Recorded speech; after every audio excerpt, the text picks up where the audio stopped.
இந்தியாவின் திருத்தூதர் பாதுகாவலர் புனித தோமையாருடைய விழா. தோமா.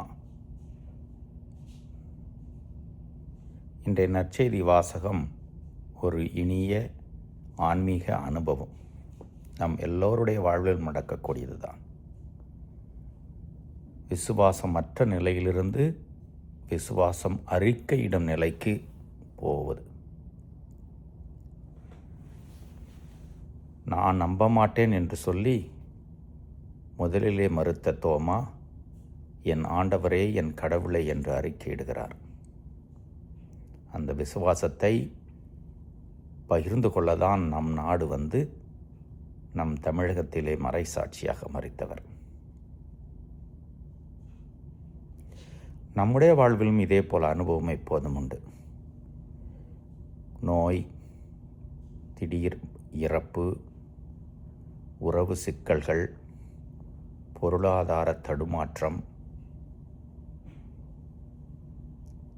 ஏதாவது ஒரு நேரத்திலே நம் எல்லோருக்கும் விசுவாசமற்ற, நம்பிக்கையற்ற ஒரு தொய்வை கொடுத்துவிடும்.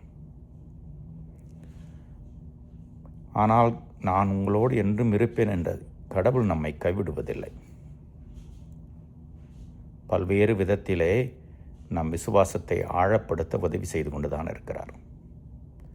நாம் காணுகின்ற திருப்பலி, நம்முடைய இறை வேண்டல் நேரம், திரு விவிலியத்தை வாசிக்கின்ற பொழுது கடவுள் நம்மோடு பேசும் வார்த்தைகள்,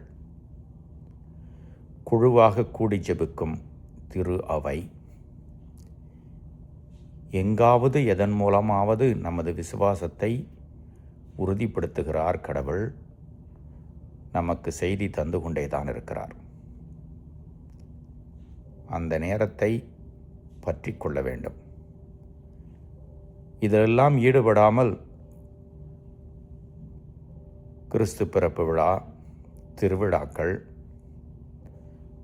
ஈஸ்டர் அல்லது திருத்தலங்களுக்கு செல்லுதல், இதை தவிர்த்து வேறு எந்த ஆன்மீக நிகழ்வுகளிலும் கலந்து கொள்ளாதவர்களுடைய வாழ்விலே ஒரு வெறுமைதான் மிஞ்சும்.